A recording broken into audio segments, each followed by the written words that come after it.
KIMT News 3, coverage you can count on.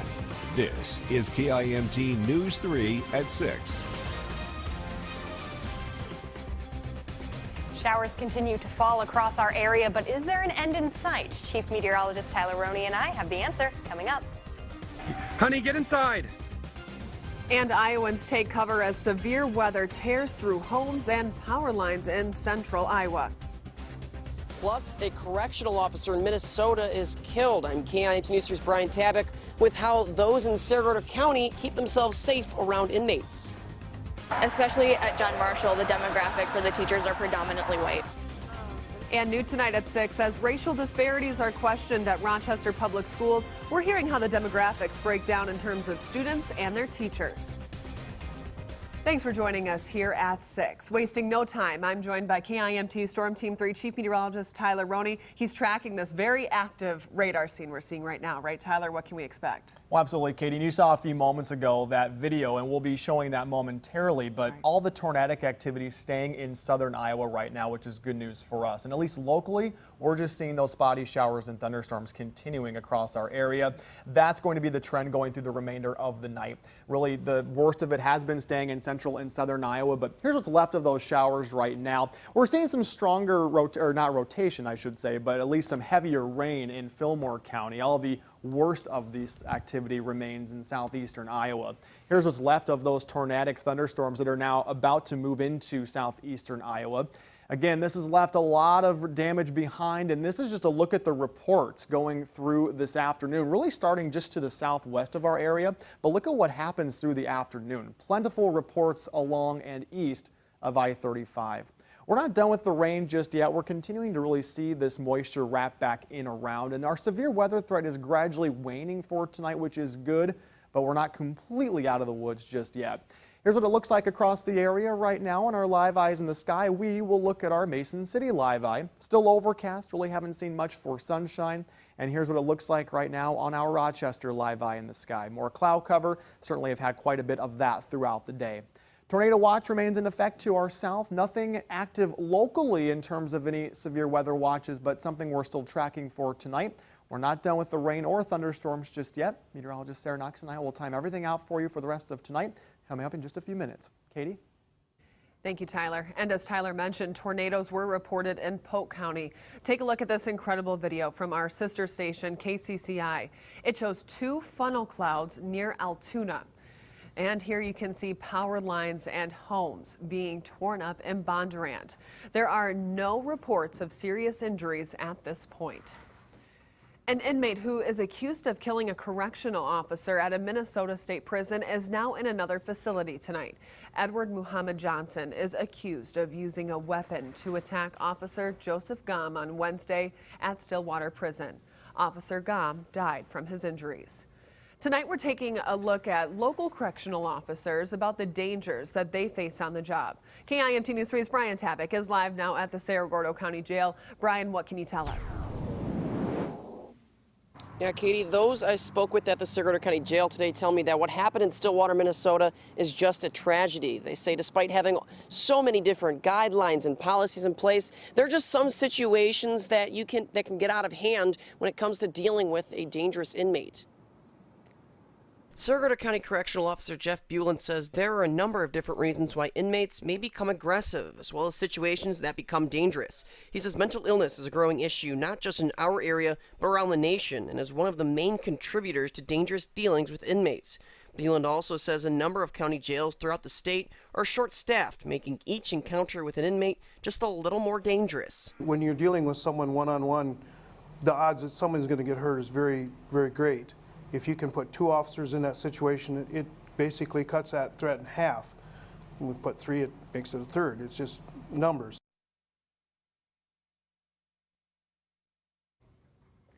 And Bulin says that the Saragordo County Jail is currently short-staffed. He says they have 2 correctional officer positions open and another officer is retiring in the near future. Bulin also says once experts are able to fix the mental health issues facing the nation, it will greatly take the pressure off county jailers. A man who sits behind bars tonight is speaking out about his conviction, claiming he's innocent. But the Olmsted County Attorney's Office says he's right where he should be. This man is Darnell McDaniels. He's serving time for murder for allegedly selling drugs that caused another man to overdose. KIMT News 3's Kaylin Thompson joins us live now from our Rochester studio after speaking with both parties. Kaylin, what's next for McDaniels? Katie, McDaniels is currently in the appeals process, and I'm told this is a legal review and will decide if the court made any errors that caused him not to get a fair trial. But today he's speaking out in hopes of helping others. They need somebody to take a fall for all them overdoses that happening in Rochester. Darnell McDaniels speaks to us over the phone while he's in prison. And outside those walls, William Whitehorn is his voice. He's taking ownership of his crime, but he shouldn't be sent to jail. No man should be sent to jail for a crime that he didn't commit. Olmsted County Attorney Mark Ostrom stands by the conviction, saying convictions like this one are helpful in fighting the opioid epidemic and preventing more people from dying. Everything we do about illegal drug enforcement is all to prevent things like this happening. It's all to prevent people from overdosing and dying. Ostrom tells me the appeals process McDaniels is currently in could take up to a year. Reporting in the Rochester studio, Kaylin Thompson, KIMT News 3. Kaylin, thank you. And back in May of this year, the Minnesota Appeals Court rejected McDaniels' argument that there was insufficient evidence against him, meaning his conviction and sentence will not be changing anytime soon. Tonight at 6, we're continuing our coverage surrounding racial disparities in Rochester public schools. Last night, we took you to a meeting where parents shared their stories of racial bias and unfair discipline. This all comes after the Office of Civil Rights determined students of color at Rochester public schools were being unfairly disciplined in 2016. Now today, KIMT News 3's Annalise Johnson is taking a closer look at the diversity within the school district. Annalise. Katie, I'm here at the Rochester Edison building because I'm taking a closer look at the racial and ethnic demographics of Rochester Public School students and those who teach them. Do you feel that the demographic of Rochester Public School teachers represents you? No, I don't think so. Manjari Majumdar recently graduated from John Marshall High School and feels that while having mostly white teachers hasn't necessarily hindered her education, she could have benefited from learning from diverse people. Not just me, but if there are other students of other cultures, it provides a way to relate and learn better if there's somebody that's maybe looks a little bit more like you and understands where you're coming from. It's something Diversity Council Equity Logic Manager Heidi Wilkins has seen in her involvement in the council and as a parent. My son is in 8th grade and he's had one teacher of color in his whole schooling career. Here's a breakdown of the racial and ethnic makeup of Rochester Public School students. According to the Minnesota Department of Education, of the almost 17,800 students enrolled in RPS in the 2018 year, about 60% are white, meaning 40% of students have a different racial or ethnic identity. The number of non-white students in Rochester is higher than the Minnesota average by 6%. When you compare that to educators in the district, according to numbers provided by RPS, around 96% of the almost 1,500 staff members are white, and 3% have a different racial or ethnic identity. So I asked Wilkins and Majumdar if they think the difference in demographics between Rochester Public School students and teachers could account for the disciplinary actions against students of color that the U.S. Department of Public Health is investigating, and they think it's possible. If you haven't experienced the things that the students are going through, you're not going to understand how to discipline them properly or figure out exactly why they're acting out. We're all inherently biased, so I think when punishing a student, that might play into it. While Majumdar tells me that her teachers during her school career have been primarily white, she does feel that her substitute teachers have been more diverse. Live in Rochester, Annalise Johnson, KIMT News 3. All right, very good. Thank you, Annalise. And that's where the Minnesota Department of Human Rights is stepping in. They're working to get 43 different school districts now across Minnesota, RPS being one of them, to sign an agreement which would address the disparities and keep the Department of Human Rights from initiating an investigation into the school district. Just ahead, helping single parents succeed in school. We'll show you how the expanding Onward and Upward program is doing just that in a live report. You're watching KIMT News 3 at 6. KIMT News 3, coverage you can count on.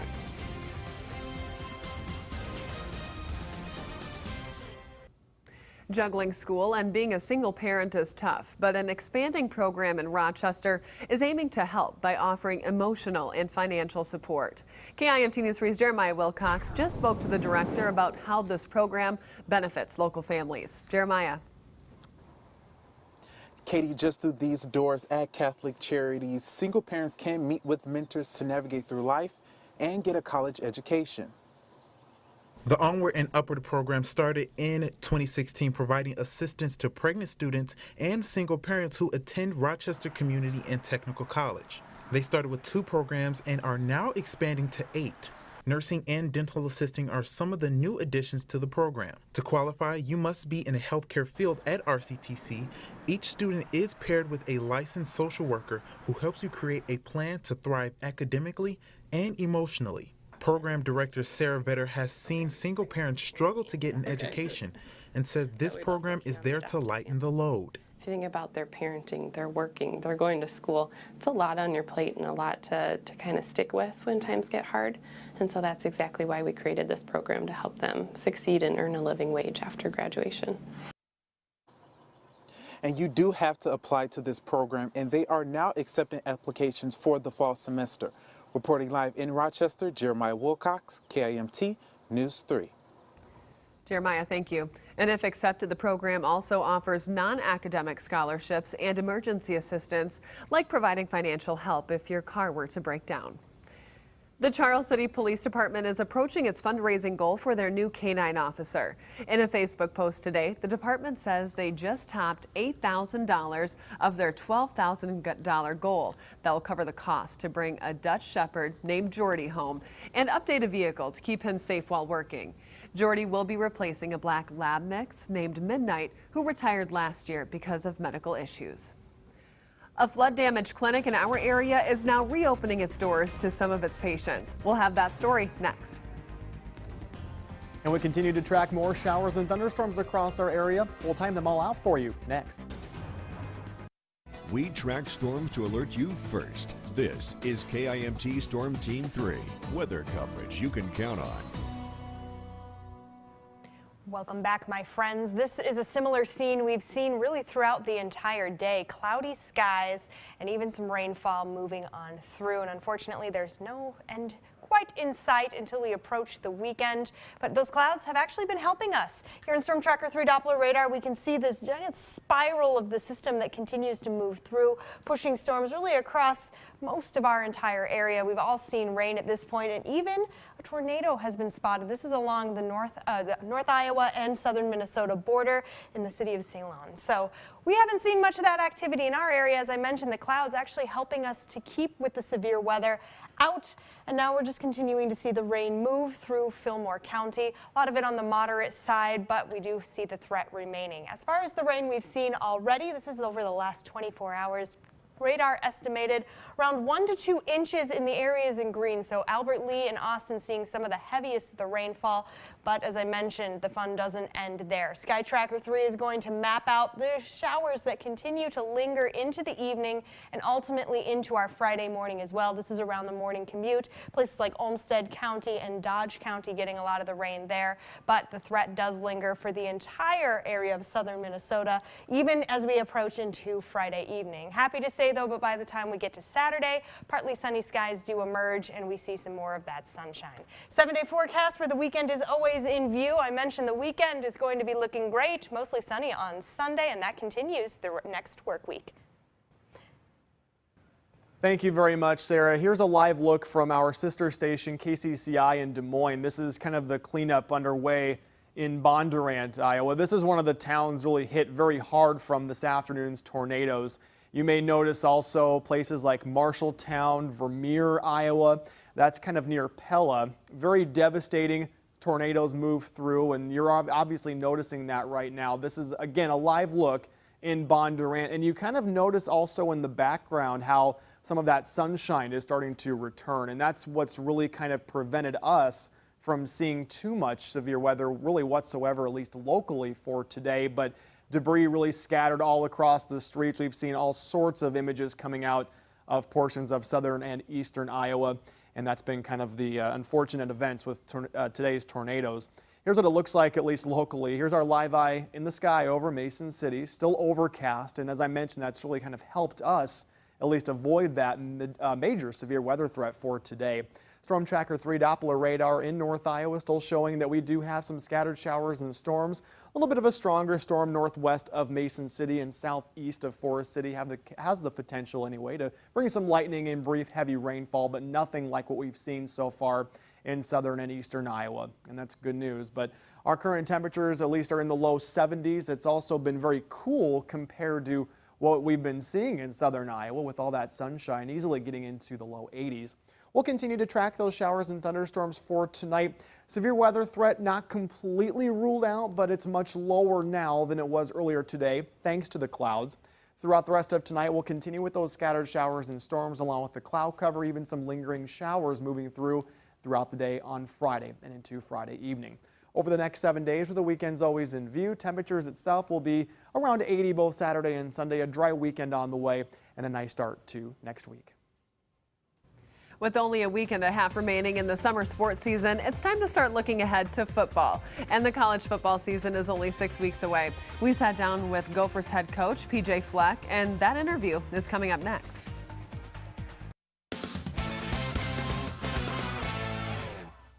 It's becoming a Thursday trend on Twitter. It started in May, and today it's down to 6. A weekly countdown until college football season. The season starts for a bunch of teams on Thursday night, August 30th. And that means the official kickoff to year number 2 for PJ Fleck and the Gophers. Minnesota finished 5-7 during his first year on campus, dropping 4 of their final 5 games. Fleck tells KIMT that's all part of the process as he gets used to Minnesota and Minnesota gets used to him. Last year was year 0. It was a digging year. We had to find out guys that fit, guys that did not, install new systems and everything that we did. That's a tough transition for young people. And now we're going to play an enormous amount of young players. So we're going to plug in the process and we're going to let it work. The Gophers open their season 6 weeks from tonight against New Mexico State. They have 3 straight at home to start the year. Kind of a weird summer for Iowa's Nicholas Baer. He's the only senior returned to the Hawkeyes next year, and that means he's going to get a ton on his to-do list. In addition to Baer, the Hawkeyes have 6 juniors, 3 sophomores, and 2 freshmen on their roster for the 2018-2019 season. That does mean there are a bunch of players returning from a team that won just 14 games last year. In addition to leading the squad, Baer knows the upcoming campaign will go a long way in determining how he's remembered as a Hawkeye. You know, looking at this season, I think I do have a bit more of a sense of urgency. Understanding that this is going to be my last year. This is going to be my last imprint on the Iowa basketball program, and I want it to be a positive one. At this point, we only have 6 official dates for Iowa games next season. One of those November 8th against UMKC. They'll also play Oregon on the 15th. Another Thursday night tradition we like to spotlight is Camping Crazies, a chance to showcase your outdoor adventures this summer. If you're having fun in the sun or the rain, send your snapshots to campingcrazies at KIMT.com.